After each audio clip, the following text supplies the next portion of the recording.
Well, we've only got one way forward at the moment. May as well keep going down that path. More hoppers, and part of me can't help wondering if this room might have been something important in the past. The glowing yellow pillar things certainly are distinctive looking.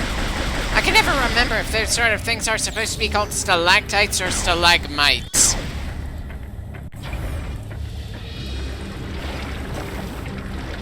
All I know is that we've got a bunch of periodic fuel gel falls over here for the sake of slowing us down a bit more.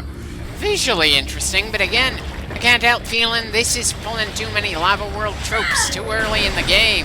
Hell, do we even need any heat shielding in this game in general? That's certainly been a thing in the other Metroids we went through, and I also kind of like the whole cold-based barrier of Fusion and Dread.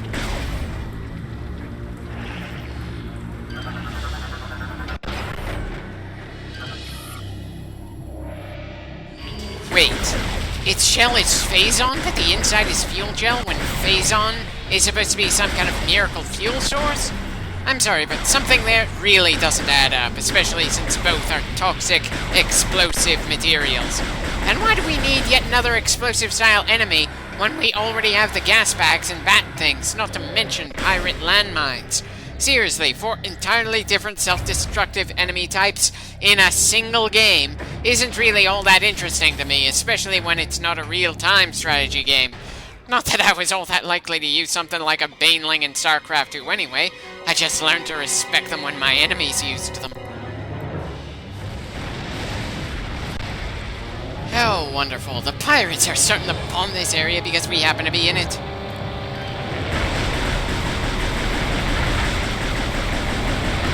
And we've got dropships coming down on top of us after a lackluster bombing attempt. I'm just way too familiar with being bombed in various enemies in various games. And this game just cannot pull off that kind of scary oh shit moment when we're under enemy artillery. Even early on, it is too much of a power fantasy. We have explicitly taken down hundreds of foes this far into the game, some of which have gone down in a handful of shots at most. Now again, I'm not saying that the Halo games are better than the Metroid Prime games in general. They are generally two different genres that you can't fully compare them. But Metroid Prime 3 was most definitely trying to draw some inspiration from the likes of Halo in terms of action sequences, and not playing to the strengths of the Metroid franchise. Seriously, Covenant sending dropships to try to kill the Master Chief or Noble Six is interesting. Space pirates dropping troops to kill Samus is just free reign for Samus to slaughter more of the bastards with ease.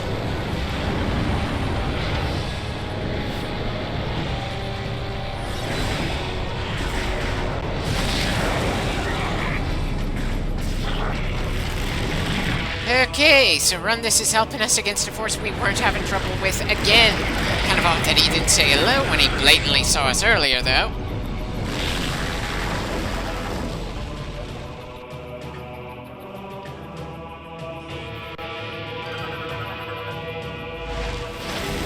Okay, so just after helping us, he tries to attack us as well?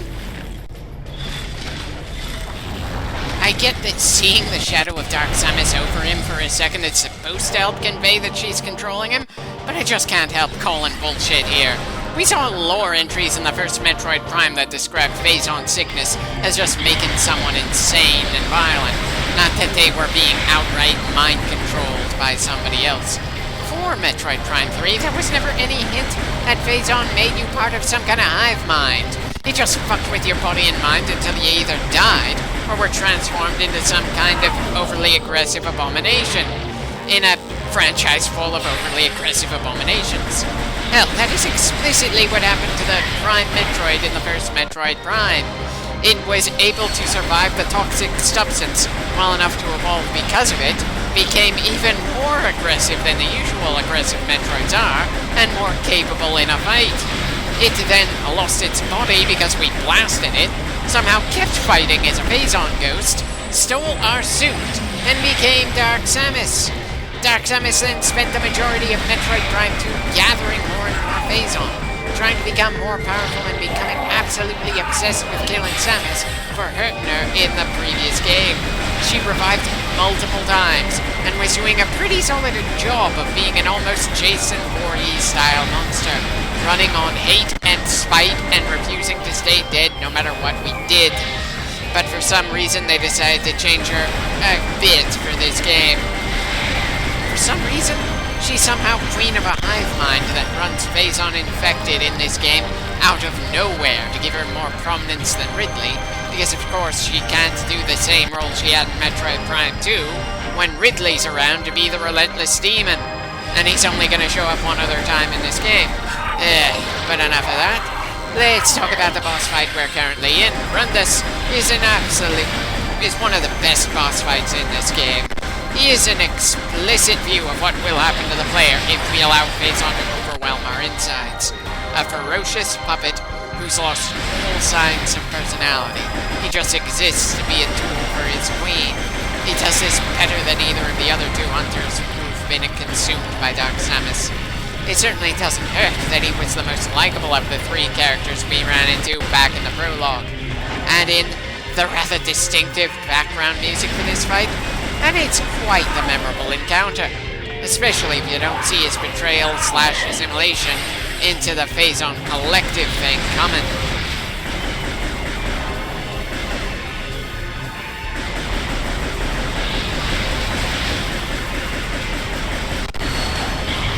Yeesh, even on normal, he's a hell of a lot more damage spongy than all the other things we've had to fight so far in this game. This would probably be excruciatingly slow if this was on hard mode instead.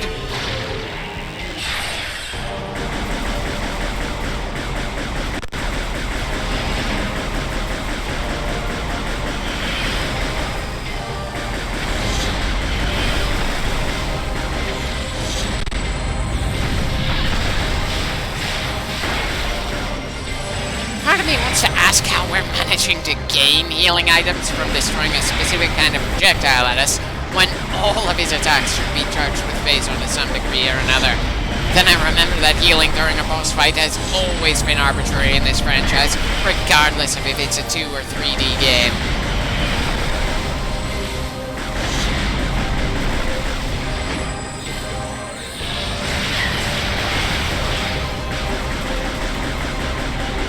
Definitely going to win this war of attrition since he's a little under half health now and we've got almost full health.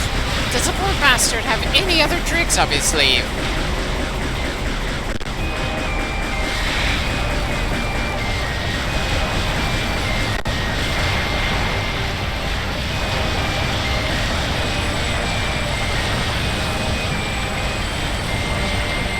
Okay, fast sliding around like he's Iceman from the X-Men and shooting rapidly might have worked better if he didn't provide so much, ice terrain already that we can take cover behind. I kind of wish I could say one way or another if he'd have been this stupid before he became a Phazon puppet. It's not like we saw all that much of him in fights before now, and certainly not like we can judge his entire fighting style on what we saw in cutscenes, especially when the pirates are notably less durable in cutscenes than they are in actual gameplay.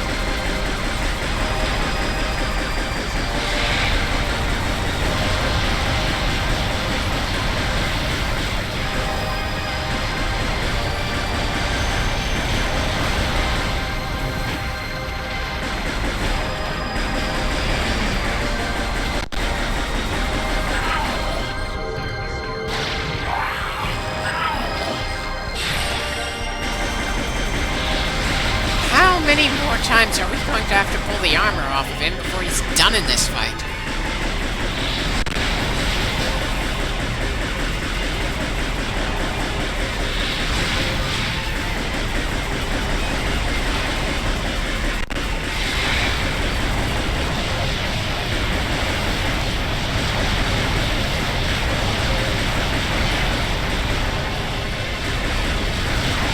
Son of a bitch! Really annoying to keep track of someone who moves fast if you lose the lock-on.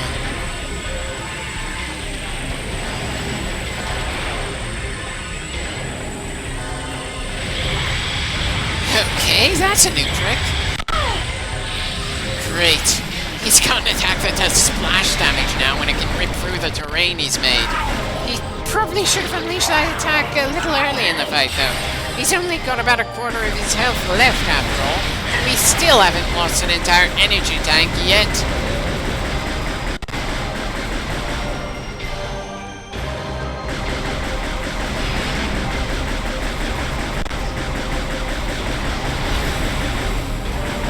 Okay, so he's activated his own hyper mode. I'm probably supposed to turn on our hyper mode to counter that. But it kind of feels more satisfying to me that we're able to beat the bad guys in this game without having to rely on that particular trick all that much. At the very least, it helps the narrative that we're trying to avoid being consumed by the phazon we use.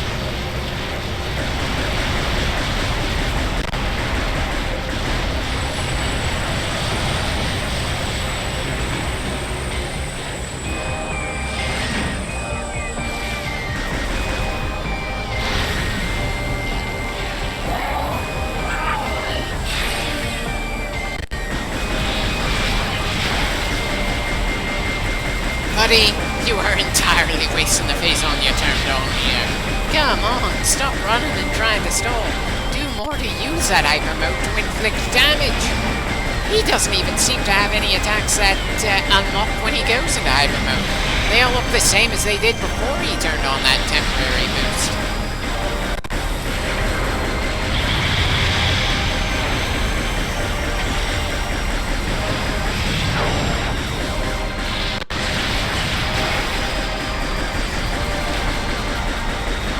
He's just constantly reforming that armor, stalling things out as much as he can.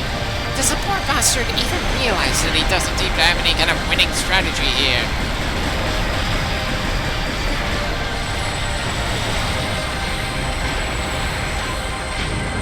And we're nearly back to full health again. Definitely feel sorry for the guy.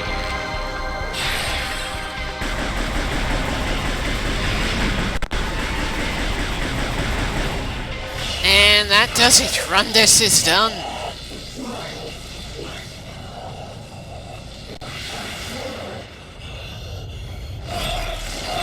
Okay, I wasn't expecting him to be impaled by his own icicles.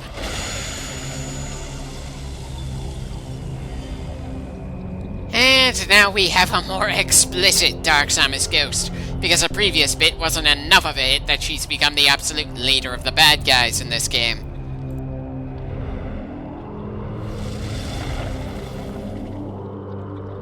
Ah, well, time to gain our ice abilities for this game. Somehow, I've always preferred the ice beam over ice missiles. Not really sure, since ice missiles are more effective to use in battle. But then when we aren't explicitly forced to use missiles to bring down a boss or something, I generally use our beams and don't use the different beams much in Metroid Prime 2, because those have ammo counters.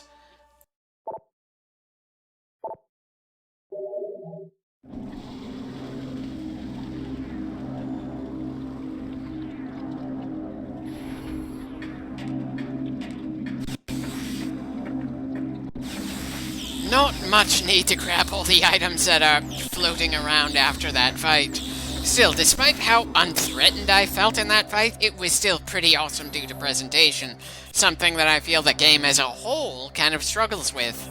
Overall, it feels like the game tried to go away from the usual Metroid formula in the wrong ways, losing some of the essence that made the other Metroids so fun for me.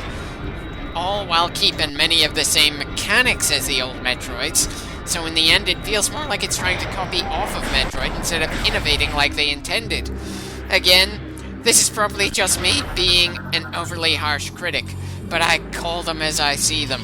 And typically people praise the visuals, they praise the control scheme, they praise individual fights like Rundus, but nobody praises the story of this game. Granted, I've seen worse ends of trilogies over the years, but there's a good amount of ass-pulling to include things that weren't hinted at before, and changed some rules. It's also got the distinction of having Samus be the most unisolated she's ever been in the franchise. Again, with the release of the 3DS game and Dread, I'm sure the series will keep moving forward in the right direction. But since the immediate next game after this was Other M, they did not learn the right lessons from this game at all.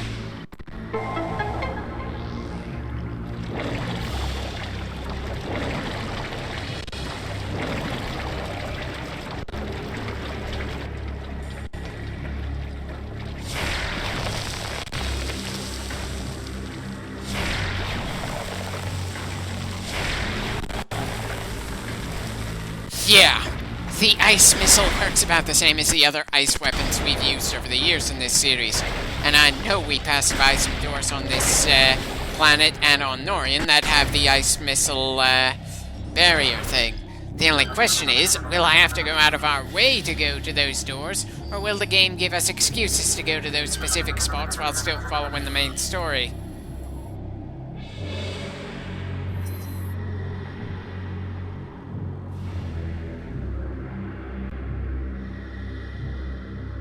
Oh, I think I would have liked to have seen that. Assuming I could believe that Nintendo could actually pull off large-scale battles like that. It certainly sounds like it would have been an awesome sight at the very least.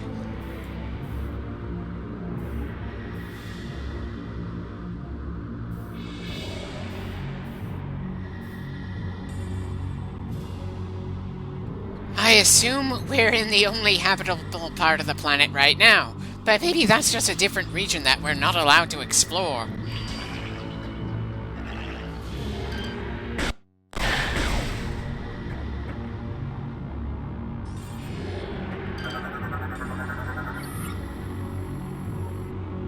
Why do I have the feeling we don't have what we need to get this part of the job done?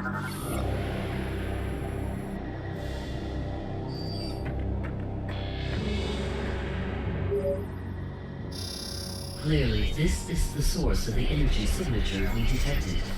Indeed, and unfortunately we're gonna have to leave and come back.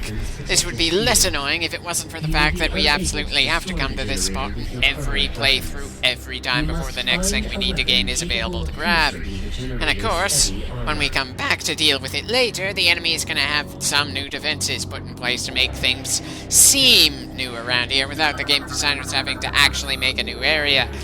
Excuse me for feeling annoyed at that shortcut from the Metroid Prime 3 designers. They certainly didn't feel to use that sort of thing in the previous two Metroid Primes. But then their biggest method of slowing things down in those games was to have us hunt down keys scattered across the game that we wouldn't possibly be able to grab in a reasonable amount of time, dragging things out in an excruciating way, and slowing the pace down considerably at the end. I suppose if this game manages to avoid having us spend an obscene amount of time searching for keys in already explored areas for the sake of opening up the fresh one, it will be an improvement.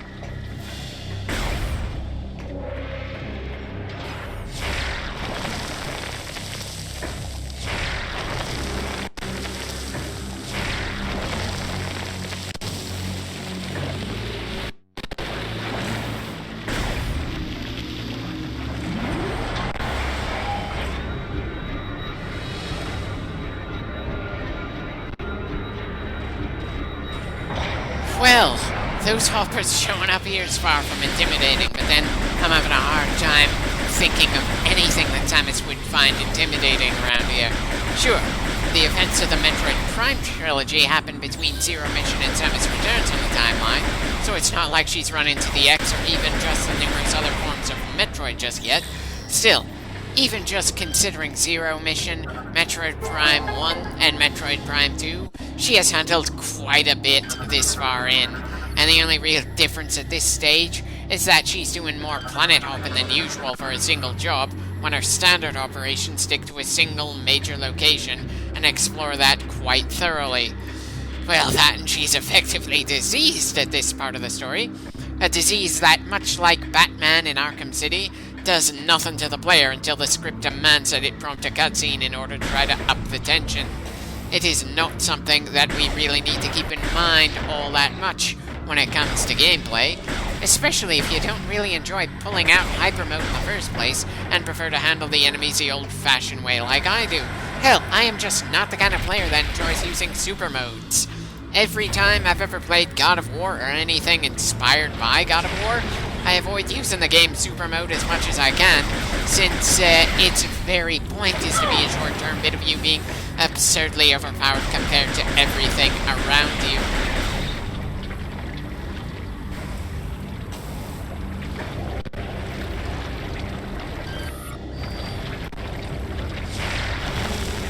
Is it just me, or is aiming upwards or downwards more annoying than it probably should be considering the mechanics around here? I'm sure it felt more satisfying when I had actual motion controllers in my hands, but it's not as smooth for me as moving with a regular mouse mechanic or using thumbsticks.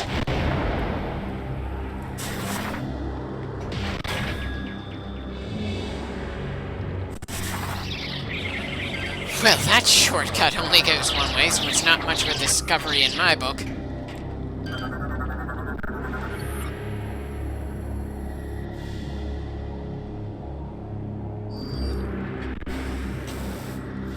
Every statue head apparently represents some different individual, but they all look the same to me. I guess that means I'm racist towards lizard people. Anyway, that should about do it for this clip.